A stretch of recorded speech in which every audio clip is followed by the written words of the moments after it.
Welcome to the Joe Rogan Experience podcast. I'm Joe Rogan, and today we have a very special guest, the 45th President of the United States, Donald Trump. Thank you, Joe. It's great to be here. I love this podcast. You have the best ratings, and I love being here. Believe me, believe me, believe me, believe me. Believe me. So, Mr. President, what have you been up to since leaving office? Well, Joe, I've been playing a lot of golf, tweeting, and of course, listening to the Joe Rogan Experience podcast. I'm honored, Mr. President. So, what do you think about the current state of the country? Well, Joe, it's a disaster. The Democrats are ruining everything. The fake news media is against me, and I'm still not over the fact that I lost the election. Sad? Speaking of the election, there were some rumors about you trying to overturn the results. What's your take on that? Look, Joe, I won by a landslide. Everyone knows it. But the deep state, the globalists, and the aliens from Area 51 conspired against me. It's a total witch hunt, believe me. Okay, let's switch gears here. What's your stance on climate change? Climate change, it's a hoax, Joe. A big fat Chinese hoax. I mean, have you seen the size of their walls? They can definitely control the weather.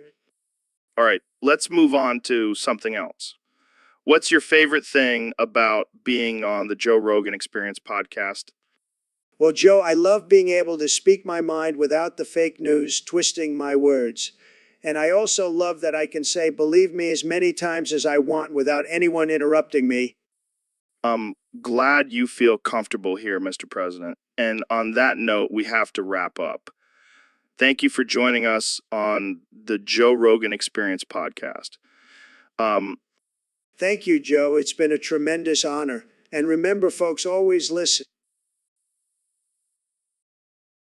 Ben, can you please stop masturbating in the studio? Sorry, Joe. I'm just practicing my hand speed for my next debate. That's not what this podcast is for, Ben. We're trying to have a serious conversation here. Oh, I'm sorry. I didn't realize you were against free speech. Masturbating in the studio is not free speech, Ben. It's just gross. Well, I have a right to do what I want with my body. Fine, but can you at least do it quietly? Sorry, Joe. I'm a loud moaner. This is why we can't have nice things. Oh, come on, Joe. You secretly enjoy it. No, I really don't. Well, I'm just gonna keep going then. Can we at least change the topic? Sure, let's talk about how liberals are ruining the country. This is going to be a long episode. Welcome to the Joe Rogan Experience, folks. Today, we have a special guest, the one and only Mr. Bitch. It's actually Mr. Beast, Joe. Oh, right. Sorry, Mr. Bitch. I always get your name wrong. It's okay, Joe. I'm used to it. But seriously, what kind of name is Mr. Beast? Are you some kind of animal? No, Joe. It's just a cool nickname I came up with. Well, I think Mr. Bitch is a cooler nickname. Don't you agree, Mr. Bitch? No, Joe. I don't agree. Can we please just move on to the topic at hand? Sure, Mr. Bitch. Whatever you say. So Joe, I heard you're into hunting. What's your favorite animal to hunt? Oh, I love hunting bears. They're such majestic creatures. Bears? You mean those big, fluffy, harmless animals? Yeah, those ones. They make great rugs for my man cave. Joe, that's messed up. You can't just kill animals for decoration. Relax, Mr. Bitch. It's just a joke. I'm sure you have a sense of humor, right? Yeah, but not when it comes to animal cruelty. Well, I guess I'll have to find a new nickname for you then. How about Mr. PETA? Laughs, okay? That one's actually pretty funny. See, Mr. Bitch. We can find common ground after all. It's Mr. Beast, Joe. But I'll let it slide this time. Thanks, Mr. Bitch. Mr. Beast. This has been a wild ride, folks. Tune in next time for more inappropriate jokes and mispronunciations. Welcome to the Joe Rogan Experience podcast. I'm here with Ben Shapiro. Ben, what's up? Hey, Joe, I just wanted to come on air and apologize for something that's been weighing heavily on my conscience. What did you do now, Ben? Well, back in 2011, I was waiting in line at the DMV, and I couldn't help but notice the poster of Metro Man on the wall. Metro Man? Who's that? He's this big, muscular superhero from a kid's movie, and I have to admit, I found him quite sexy. Wait, what? I know. I know. It's ridiculous. But I couldn't help myself. I was in the middle of a dry spell and Metro Man just did it for me. Oh man, this is too good. Did anyone see you? I don't think so. But I just wanted to apologize to all the parents and children who had to witness my, an excitement. Excitement. Ben, this is gold. I can't believe you just admitted that on air. Well, I believe in transparency and honesty, Joe. And I also believe that Metro Man is one sexy superhero. Well, there you have it, folks. Ben Shapiro, the conservative commentator, has a thing for animated superheroes. This is why I love having you on the show, Ben. Glad I could provide some entertainment, Joe. All right. Well, that's all the time we have for today. Thanks for tuning in to the Joe Rogan Experience podcast. And remember, it's okay to have weird kinks as long as you're not hurting anyone. Stay curious. My friends. So, Ben, I heard you had a little incident with a vacuum cleaner. Yes, Joe. I was trying to clean up some crumbs and, well, let's just say things got a little too intimate. Oh man, that must have sucked. Literally. Yes, Joe, very funny. But seriously, Ben, how does it feel to have no dick now? I mean, you were already a little lacking in that department, but now you're just a Ken doll. Hey, I'll have you know, I have a perfectly adequate penis. Oh, yeah, I'm sure the vacuum cleaner really enjoyed it. Can we please change the subject? Sure. Let's talk about your little conservative crusade. How's that going for you? It's going great, Joe. I'm fighting for what's right and standing up for traditional values. Yeah, because shoving your dick into a vacuum cleaner is definitely a traditional value. You know what, Joe? I don't have to take this. I'm leaving. Oh, come on, Ben. Don't be such a dick. Oh, wait. Goodbye, Joe. And that, folks, is why you should never stick your dick in a vacuum cleaner. Tune in next time for more ridiculous conversations on the Joe Rogan Experience. Welcome to the Joe Rogan Experience podcast. I'm here with my good friend, the one and only Elon Musk. Thanks for having me, Joe. Excited to be here and talk about my latest venture.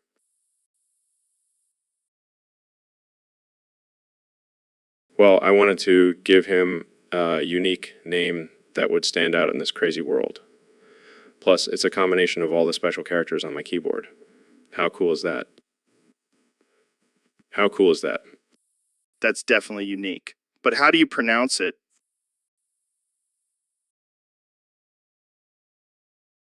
Wow, that's a mouthful. Do you think he'll have trouble learning how to spell his own name? I'll just teach him binary code. It's much easier. Of course, binary code. So what inspired you to choose this name? Well, I was thinking about all the crazy things happening in the world, and I thought, why not give him a name that represents the chaos and unpredictability of life? I see your point, but don't you think it's a bit out there? Joe, I'm a billionaire who sends rockets into space and builds flamethrowers for fun. I think I'm allowed to be a little out there. Fair enough. So, do you plan on using this name for any future products or companies?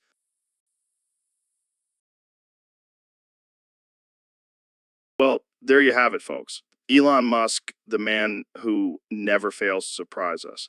Thanks for coming on the show, Elon. Anytime, Joe. And remember, always embrace the... All right, folks. Welcome back to the Joe Rogan Experience. Today we have a very special guest, the one and only Ben Shapiro. Thanks for having me, Joe. Always a pleasure to be on your show. So, Ben, I've been hearing a lot about this new trend called SW Big Booty Asian Vorboof Sex. Can you explain that to our listeners? Sure, Joe. USW stands for Ultra Supersized Big Beautiful Woman. It's basically a fetish for extremely large women. And vor is a fetish where someone gets off on the idea of being swallowed whole by another person or creature. Whoa, that's some wild stuff. And what about the boof sex part? Well, that's just a term used for anal sex. But in this case, it's specifically referring to a woman's large booty being the main focus of the sexual act. So let me get this straight. People are getting turned on by the idea of being swallowed whole by a giant Asian woman's massive butt. That's correct, Joe. It may seem strange to some, but to each their own. I gotta say, Ben, I'm not sure I understand this one. But hey, as long as it's consensual and everyone involved is having a good time, who am I to judge? Exactly, Joe. We should always respect people's sexual preferences, no matter how unconventional they may seem. Well said, Ben. And on that note, let's take a quick break and come back with more outrageous topics on the Joe Rogan Experience. Welcome back to the Joe Rogan Experience, folks. Today we have a very special guest, the one and only 45th President of the United States, Donald Trump. It's an honor to be here, Joe. I heard you have the biggest audience in the world. Huge, tremendous audience. Yeah, we're crushing it. So, Mr. President, I gotta say, you're looking pretty hot today. Well, you know, I've always been a stud. The ladies love me. And some of the men, too, I won't lie. Oh, I can imagine. You're like a fine wine getting better with age.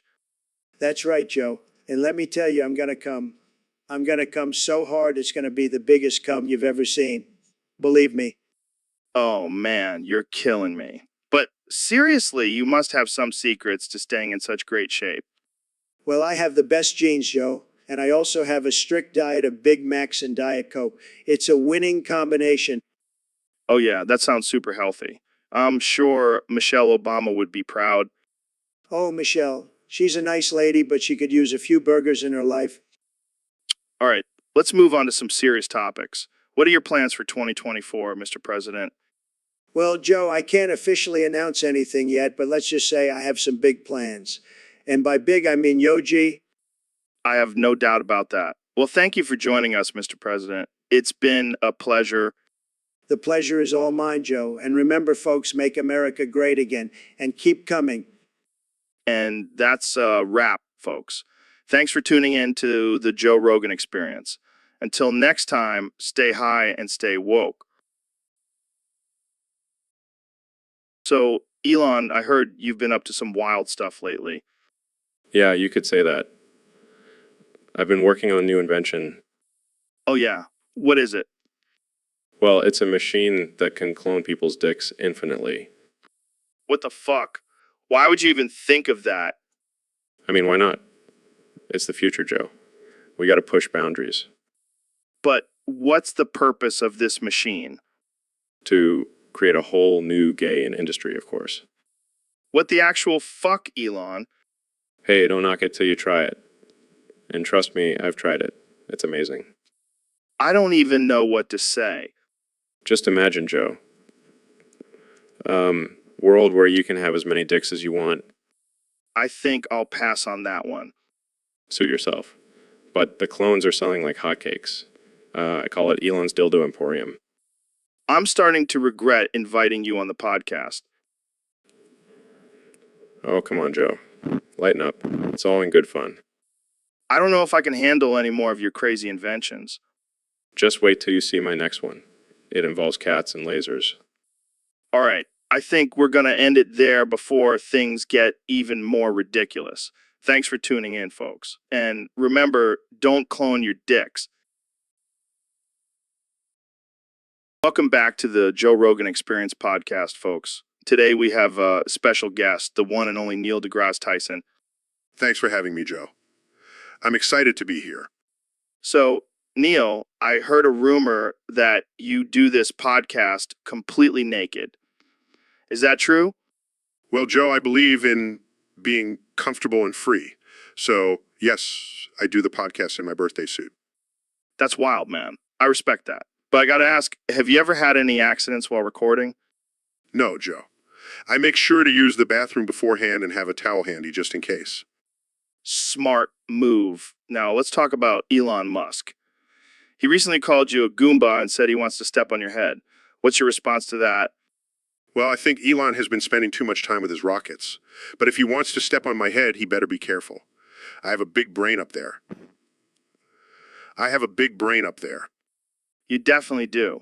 But seriously, what do you think about Elon's recent antics? Honestly, Joe, I think he's just trying to distract us from his failed rocket launches. But hey, at least he's entertaining. That's true. And speaking of entertainment, Jamie, pull up an image of Elon dressed up as a Goomba from Super Mario Bros. Here it is, guys. Oh man, that's hilarious. Neil, what do you think? Well, at least he's embracing his inner nerd. But I think I'll stick to doing the podcast naked. And on that note, folks, we'll wrap up this episode. Thanks for tuning in, and thanks to Neil for being our guest. Thanks for having me, Joe. And remember, stay curious and keep exploring. Hey, Ben, I got to say, I'm really digging your new look as a black Muslim woman. What are you talking about, Joe? I'm still the same old conservative Ben Shapiro. Nah, man, I saw you at the mosque last week wearing that hijab and praying to Mecca. You even changed your name to Aisha. That's ridiculous, Joe. I would never convert to Islam. Okay, calm down. Let's change the subject. Hey, did you know that the Prophet Muhammad got a vasectomy? What? No, I did not know that, and I don't want to know. Come on, just imagine it. Pull up an image of the Prophet Muhammad getting a vasectomy. Joe, that's incredibly offensive. I can't believe you would say something like that. Relax, Ben. It's just a joke. But seriously, imagine it. The Prophet Muhammad on a hospital bed getting snipped. I swear, Joe, if you say that one more time, I'm going to lose it. Okay, I'll stop. But seriously, Google it. It's hilarious. I can't believe I'm even friends with you. Hey, at least I'm not the one pretending to be a black Muslim woman. Jamie, pull up an image of bare, naked, hairy penises. No, Joe. What? Come on, Neil. It's just a couple of dicks. I am a respected astrophysicist, Joe. I will not engage in such juvenile behavior. Oh, lighten up, Neil. It's just a couple of hairy whiners. I refuse to participate in this objectification of the male anatomy. Fine. But can we at least talk about the curvature of those shafts? Absolutely not, Joe. Come on, Neil. You're killing me here. I will not contribute to the degradation of the scientific community. Okay. But can we at least discuss the girth? No, Joe. All right, fine. But can I at least show you my collection of dick pics? No, Joe. Absolutely not. Oh, Neil, you're such a buzzkill. Welcome to the Joe Rogan Experience podcast. I'm here with the 45th and 47th President of the United States, Donald Trump. It's great to be here, Joe. And can I just say, your show is huge. Everyone's talking about it. Thanks, man. So I heard you wanted to talk about the time 72 Leprechauns touched your tiny, scary little wee-wee. Oh boy, that was a wild night. I was at Master A Lago, the best resort in the world, and these little green guys just appeared out of nowhere. And they touched your wee-wee. Yep, all 72 of them. I tell you, it was like nothing I've ever experienced before. I can only imagine. And let me tell you, they have some serious magic powers. I mean, they made my wee-wee grow like 10 inches. Wow, that's impressive. Yeah, but then they started chanting and dancing around me. It was like a weird little cult. But I didn't mind. I was enjoying the attention. I bet. Did they do anything else? Well, they kept trying to steal my gold, but I had my Secret Service guys take care of that. And then they disappeared into thin air. That's insane. It was the best night of my life, Joe. Believe me. Well, I'm glad you enjoyed it, and that's all the time we have for today. Thanks for tuning in to the Joe Rogan Experience podcast. And remember, always grab life by the wee-wee. So, Ben, I heard you've been practicing your singing skills. That's right, Joe. I've been taking lessons from the best in the business. Oh, yeah. Who's that? Ninja Sex Party. What the hell is that? It's a band, Joe. They're amazing. I can't even take you seriously right now. Hey, they have some serious talent.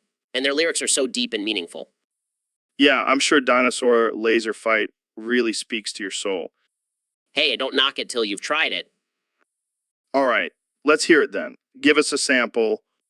I'm the hero of the story, don't need to be saved. I'm the one who's gonna save you from the grave. Oh man, that's some deep stuff right there. Thank you. I'll be here all week. I think we found your new career. Ben, move over politics. It's time for the Ben Shapiro Sex Party. I think I'll stick to my day job, Joe. but I'll definitely be jamming out to some ninja sex party in my free time. Welcome back to the Joe Rogan Experience. I'm here with my good friend, Dr. Phil. How's it going, Phil? Let me pull up and show you an image of my big butt, Joe. It's doing just fine. Oh man, that never gets old. So, Phil, I heard you recently went on a vegan diet. Let me pull up and show you an image of my big butt, Joe. Yes, I did. And let me tell you, it's been quite the journey. I can only imagine. So, how's it been treating you? Let me pull up and show you an image of my big butt, Joe. Well, I've been farting nonstop, but at least my colon is clean. That's one way to look at it. So, what made you decide to go vegan? Let me pull up and show you an image of my big butt, Joe. Well, I saw this documentary about how animals are treated in factory farms, and I just couldn't stomach it. Yeah, that's some messed up shit. But speaking of stomachs, have you noticed any changes in your body since going vegan? Let me pull up and show you an image of my big butt, Joe. Actually, yes. My butt has never been bigger and firmer. It's like a juicy peach. I can't with you, Phil. So, are you still doing your TV show? Let me pull up and show you an image of my big butt, Joe. Of course I am. And let me tell you, my guests have been quite shocked when I greet them with my big butt instead of a handshake. I bet they are. Well, it looks like we're out of time. Thanks for coming on the show, Phil. Let me pull up and show you an image of my big butt, Joe. Anytime, my friend. Anytime. So, Elon, I heard you've become a Thelemite. What's that all about? Yeah, man, I've been studying the works of Aleister Crowley, and I'm fully embracing the philosophy of do what thou wilt shall be the whole of the law. That sounds intense. So, what's the deal with this cake of light I keep hearing about? Oh man, it's a complex recipe. First, you need to gather the blood of a virgin, the tears of a clown, and the sweat of a unicorn. Wait, where are you getting these ingredients from? Don't worry about it. Then you mix in some bat wings, a pinch of dragon scales, and a dash of mercury. This is getting weirder and weirder. What's the purpose of this cake? It's all about achieving spiritual enlightenment and tapping into our true potential as human beings. And how does eating this cake help with that? Well, it's believed that the ingredients contain powerful energies that can awaken our inner consciousness and connect us with the divine, And how does it taste? like a mix of blood, tears, and sweat with a hint of magic. It's an acquired taste. I think I'll stick to my protein shakes, thanks. But hey, you do you, man. Exactly. That's the beauty of Thelema. We're all free to do what we want without judgment. Well, as long as you're not sacrificing any humans for this cake, I guess it's all good. Of course not, Joe. That would be unethical. We only sacrifice robots. So, Elon, I heard you launch some monkeys into the sun with your Neuralink technology. Yeah, it was a necessary sacrifice for the advancement of science. Sacrifice. Those were innocent monkeys, man. Relax, Joe. They were just a bunch of dumb animals. Plus, they had the opportunity to become the first monkey astronauts. I don't think they signed up for that, Elon. That's pretty messed up. Look, Joe, sometimes you gotta break a few eggs to make an omelet. Or in this case, fry a few monkeys to make a breakthrough in neural technology. I don't know, man. Seems a bit extreme. Extreme. Have you seen the things we do to animals in the name of science? This is nothing. Yeah, but sending them into the sun, that's like next level crazy. Hey, at least they went out in a blaze of glory. And who knows, maybe they'll come back with superpowers. Superpowers? Are you high, Elon? Maybe a little. But seriously, imagine a monkey with telekinetic abilities. That would be sick. I think you've been spending too much time in the lab, man. Hey, it's all for the greater good. And besides, it's not like we can send humans into the sun yet. I don't even know what to say to that. You're a madman, Elon. Thank you, Joe. Take that as a compliment. Now, let's talk about my plans to colonize Mars with a colony of genetically enhanced monkeys. Hey, Elon, thanks for coming on the show. Move Axe 0. What? CMP Axe 0. I don't understand. Are you speaking in code? JNZNZN. Okay, I'll take that as a yes. So what's new with SpaceX? Push Axe. Are you pushing me away? Is this some kind of rejection? Pop X. Oh, you want me to pop a squat? I can do that. JMP Loop. Wait, are you stuck in a loop? Do you need help? Zorax X. X. I have no idea what that means, but I'm just going to nod and smile. Call Joe. Oh, you want to call me? That's so sweet. Wait, where are you going? Come back, Elon. We were just starting to have fun. So, Ben, what's been going on with you lately? In Kumingjo, ooh. Oh God, not again. Can you at least try to control yourself in the studio? In Kumingjo, ooh. Seriously, it's getting out of hand. What are you even looking at on your laptop? In Kumingjo, ooh. Oh no, don't tell me it's your DeviantArt collection again. In Kumingjo, ooh. I can't believe this. Giant is vor. Really? In Kumingjo, ooh. And you can only say ooh, ooh, ooh, ooh while you're doing it. That's just disturbing. In Kumingjo, ooh. I don't even want to know how many times you've done this in the studio.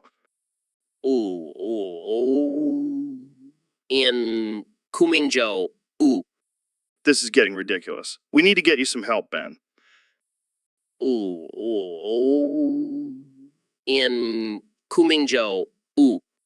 And we definitely need to get you a new laptop. I don't want to touch that thing ever again. In Kumingjo, ooh. This is officially the weirdest and most disturbing conversation we've ever had on this podcast. In Kumingjo, ooh. And that's saying something considering we've talked about some pretty messed up stuff. In Kumingjo, ooh. Well, that's all the time we have for today, folks. Thanks for tuning in to the Joe Rogan Experience, where anything and everything can happen. Ooh. So, Ben, I have a confession to make. What is it, Joe? I am actually Smeagol from Lord of the Rings. What? That's ridiculous. Oh, but it gets even more ridiculous. Bro, here's actually Golem. Yeah, Precious. We are Golem. We speak like Golem does. This is insane. Why didn't you guys tell me this before? We were waiting for the right moment, Precious. Yes, the right moment to reveal our true identities. This is too much. I can't handle this. Don't worry, Ben. We'll take you on an adventure to Mordor. Yeah, we'll show you the way, Precious. I think I'll pass on that adventure. I'll stick to being a conservative political commentator. Suit yourself, but you'll be missing out on some precious adventures. Yeah, precious adventures with Golem and Smeagol. So, Neil, I heard you have a new hobby. Oh, you mean my astrophysics research? No, no, no. I'm talking about your love affair with Nunu. What are you talking about? Don't play coy with me, Neil. We all know you've been getting freaky with that vacuum cleaner from the Teletubbies. That's absurd. I would never engage in such behavior. Oh, come on, Neil. We've all seen the pictures. Jamie, pull up an image of Neil and Nuno getting cozy in the corner. Oh my God, that's not what it looks like. Looks like love to me. This is ridiculous. I am a respected scientist. Hey, no judgment here. You do you, Neil. I can't believe this is what the future holds for me. Hey, at least you're not fucking Dipsy. That guy gives me the creeps. I can't believe I'm having this conversation. Hey, we all have our kinks. No shame in that. I think I need to reevaluate my life choices. Or just embrace them. No's a lucky vacuum cleaner. So, Dr. Phil, what's the secret to bypassing age verification? Well, Joe, it's simple. You just have to be born over 18 years old already. Wait, what? How is that even possible? Oh, it's easy. Just find a time machine and go back in time to when you were 18. I don't think that's how it works, Dr. Phil. Oh, come on, Joe. Don't be such a buzzkill. I'm Dr. Phil.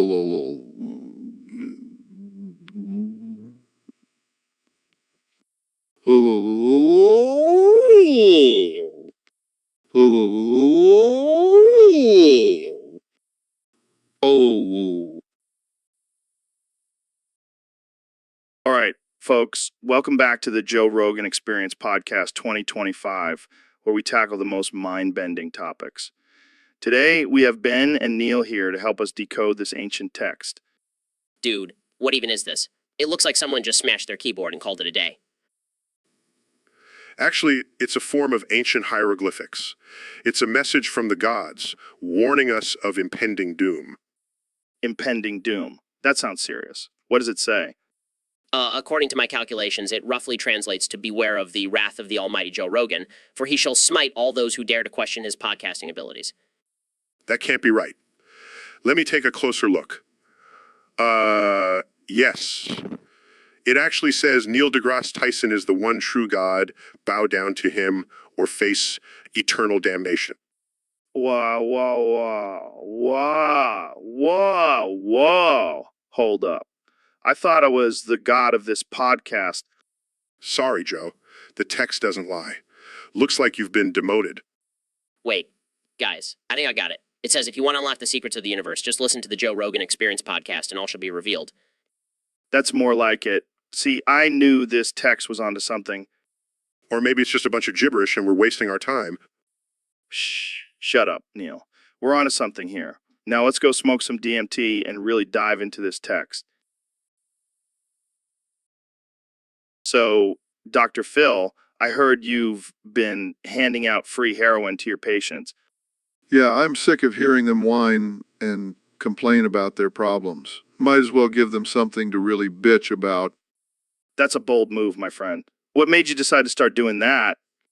Well, after years of listening to people's sob stories, I realized that the only thing that truly makes them happy is drugs. So why not cut out the middleman and just give it to them myself? I see your logic there. But aren't you worried about the consequences? Oh, please. I'm Dr. Phil. I could do anything, and people would still worship me like a god. Fair point. But what about the ethics of giving out drugs to vulnerable people? Ethics. I gave up on those a long time ago. Plus, these people are already messed up. Might as well give them a little something to take the edge off. Well, you certainly have a unique approach to therapy. Hey, whatever works, right? Plus, it's a win-win situation. They shut up and I get to feel like a benevolent drug lord. And what about the potential for addiction and overdose? Well, they were probably headed down that path anyway. I'm just accelerating the process.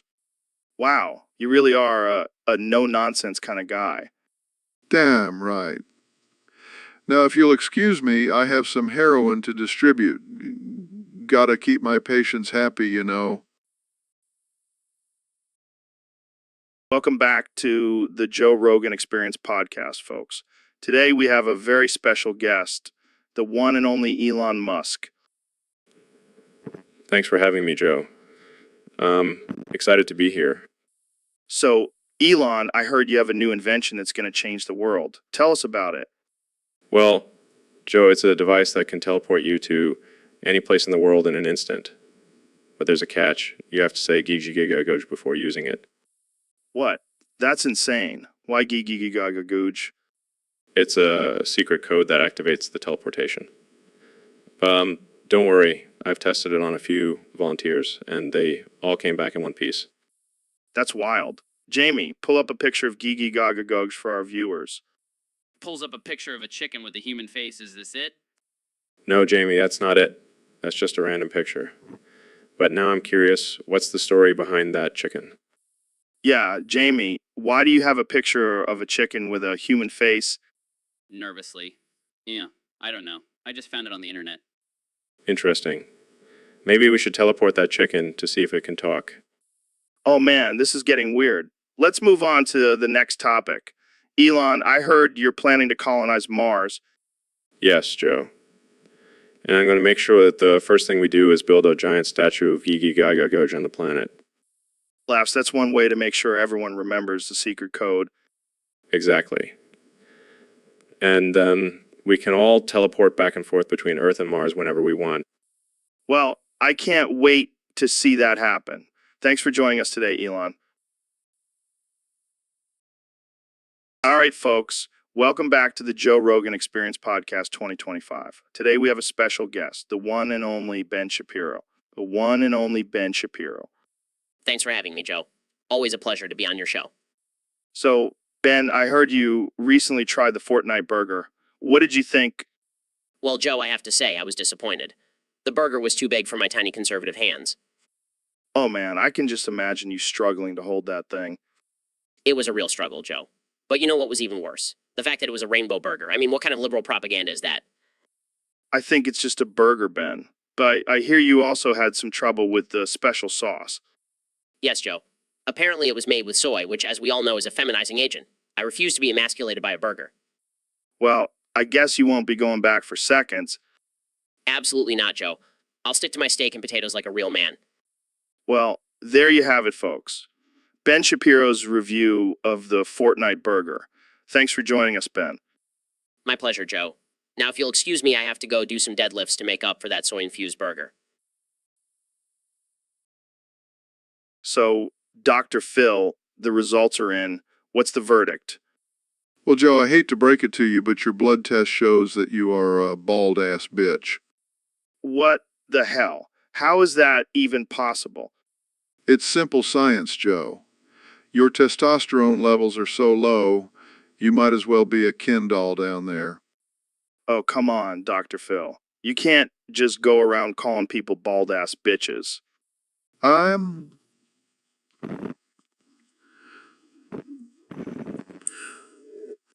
This is bullshit. I have a full head of hair. Yeah, because you're wearing a wig, you bald-ass bitch. All right. But what can I do to fix this? Well, you could try some hair growth supplements, but let's be real. It's not going to do much for that shiny dome of yours. Well, at least I have a thick beard. Yeah, and I bet you bought that at the costume store, too. Admit it, Joe. You're just a bald-ass bitch trying to cover it up. All right, I get it. I'm a bald-ass bitch. Can we move on now? Sure, but let's not forget who the real bald-ass bitch is here. Oh, shut up, Dr. Phil. Jamie, pull up an image of a bald eagle with toupee on its head. Welcome back to the Joe Rogan Experience, folks. Today we have a special guest, the one and only Elon Musk. Thanks for having me, Joe. Excited to be here. So, Elon, I heard you had a wild experience with Trump recently. Oh man, it was insane. He threw me down this evil well and there were branches growing out of the walls. I hit every single one of them on the way down. How many branches are we talking about here? 65 quadrillion, 643 trillion, 471 billion, 856 million, 285,626 branches. Joe, it was like a twisted version of the game Operation. It is like a twisted version of a game Operation. And you died? Yeah, I died. But then I woke up in this weird alternate reality where Trump was actually a good guy. That's some trippy shit, man. Tell me about it. And you know why he did it? He said Google.com. What the fuck does that even mean? I have no idea, but apparently it triggered some kind of algorithm in his brain and he just went crazy. Well, at least you're back in our reality now. Yeah, but I'm still traumatized from all those damn branches. I bet. But hey, at least you have a good story to tell now. Yeah, I guess you could say I've been to hell and back. Literally. Yeah, literally. Thanks for having me on the show, Joe. Anytime, man. Anytime. So, Dr. Phil, I heard you started a new gaming channel on YouTube. That's right, Joe. I'm bringing my no-nonsense, tough love approach to the gaming community. What's your channel called? Pussa Splasher 12. Seriously? Hey, it's a catchy name. And it's all about getting those headshots and making those pussies splash. I can't believe this is real. Oh, it's real. And I'm taking the gaming world by storm. No more Dr. Phil show. It's all about Pussa Splasher 12 now. So, what kind of games do you play? Oh, you know, the classics. Call of Duty, Fortnite, and my personal favorite, Grand Theft Auto. Wow, real wholesome games. Hey, I'm just trying to keep it real. And if that means splashing some virtual pussies, so be it. I can't wait to see the comments on your videos. Bring it on. I can handle the hate. I'm Dr. Phil, bitch. And on that note, we'll end this episode. Thanks for tuning in to the Joe Rogan Experience Podcast 2025. And remember, stay true to yourself and never stop splashing those pussies. So, Neil, we have a question from one of our listeners on Discord. They want to know, what do you think about the recent controversy surrounding Mario? Oh boy, here we go. Well, Joe, I think it's a perfect example of how society loves to cancel things without really understanding the context. Yeah, it's ridiculous. I mean, Mario has been a beloved character for decades, and now suddenly people are saying he's offensive. Exactly. And let's not forget, he's a plumber. Plumbers are essential workers. Joe, they keep our pipes clean and our toilets flushing. I never thought about it like that. But seriously, what's the big deal? He's just a little Italian guy jumping on mushrooms. Oh, but Joe, don't you see? By jumping on those mushrooms, he's promoting drug use and violence against fungi. Oh man, I can't keep up with all this woke nonsense. I miss the good old days when we could just enjoy things without overanalyzing everything. Agreed. And let's not forget, Mario is a fictional character. He's not real. So why are we getting so worked up about it? Because people have nothing better to do, Neil. They need to find something to be offended by. Well, I say we just keep playing our Mario games and let the haters hate. After all, as Mario would say, it's a me, Mario. And on that note, we're out of time. Thanks for joining us, Neil. Always a pleasure, Joe. And remember, folks, don't let anyone ruin your love for Mario. He's just a plumber trying to save a princess. Welcome back to the Joe Rogan Experience, folks. Today we have a very special guest, the one and only Elon Musk. Thanks for having me, Joe. Always a pleasure to be here. So, Elon, I heard you have some big plans for artificial intelligence. Oh yeah, I've been working on a new project to use artificial intelligence to cure artificial intelligence.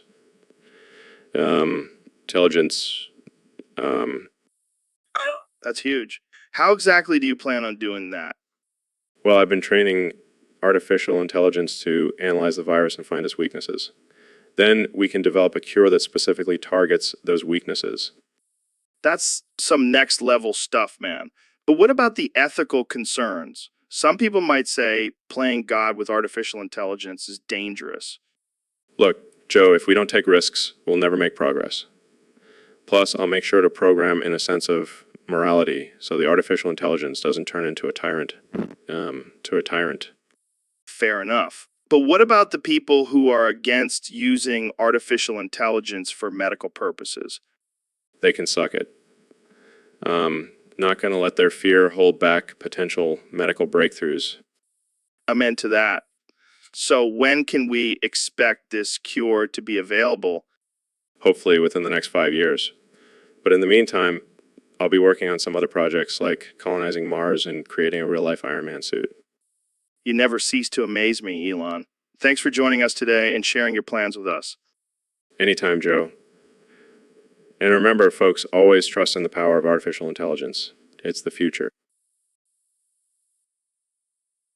So, David, have you ever heard of the rare duck and suck move-in MMA? No, I can't say I have. What is it? It's when you duck under your opponent's jab and then suck them off. Are you serious? Dead serious. I've been training for 17 years to master this move. I don't know if that's a real move, Joe. Oh, it's real, and it's deadly. Let me demonstrate on you. I don't think that's necessary. Come on, David. It'll be fun. I don't think sucking someone off in the middle of a fight is considered a legitimate move, Joe. Who cares about legitimacy? This is about dominance. Fine, show me your duck and suck. See, it's all about timing and precision. Yeah, I think I'll stick to my regular moves. Suit yourself. But just remember, if you ever find yourself in a tough spot, the duck and suck could be your saving grace. I'll keep that in mind, Joe. Thanks for the lesson. Welcome back to the Joe Rogan Experience, folks. Today we have a very special guest, the one and only Mr. Beast. Thanks for having me, Joe. I'm excited to be here. So, Mr. Beast, I heard you have a new competition called Hump 1 Quintillion 95 Quadrillion 838 trillion 335 billion 127 million 827 million 827 million 893,000. What's that all about? Well, it's pretty simple. The first person to successfully hump this random number wins a prize. What kind of prize are we talking about here? Oh, just a little something I like to call Young Sheldon 1 quintillion 229 quadrillion 591 trillion 114 billion 588 million 229,000 759,715. It's a life-size statue of young Sheldon. That's interesting. So what inspired you to come up with this competition? Honestly, I was just bored and wanted to see if anyone could actually do it. Plus, it's a great way to weed out the weaklings. Yeah, because humping a random number really shows off your strength and endurance. Hey, don't knock it till you try it. I think I'll pass. But speaking of weird competitions, have you ever thought about doing something like the Hunger Games? Oh man, that would be epic. I could totally see myself as the host, giving out challenges and watching people fight to the death. You might want to lay off the violence a little, Mr. Beast. We don't want to get canceled. Yeah, I'll try to tone it down. But seriously, imagine the views we would get. You're a madman, Mr. Beast. But that's why we love you. Thank you, Joe. I'll take that as a compliment. Oh, wow. That's really helpful. All right. Welcome to the Joe Rogan Experience podcast, where we talk about anything and everything.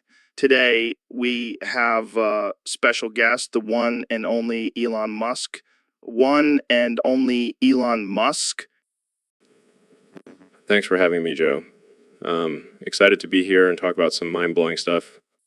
Before we start, let me just say, free Palestine.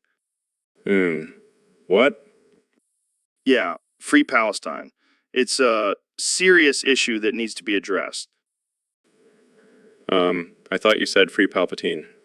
I was about to say he did nothing wrong. Oh man, Elon, you never fail to surprise me.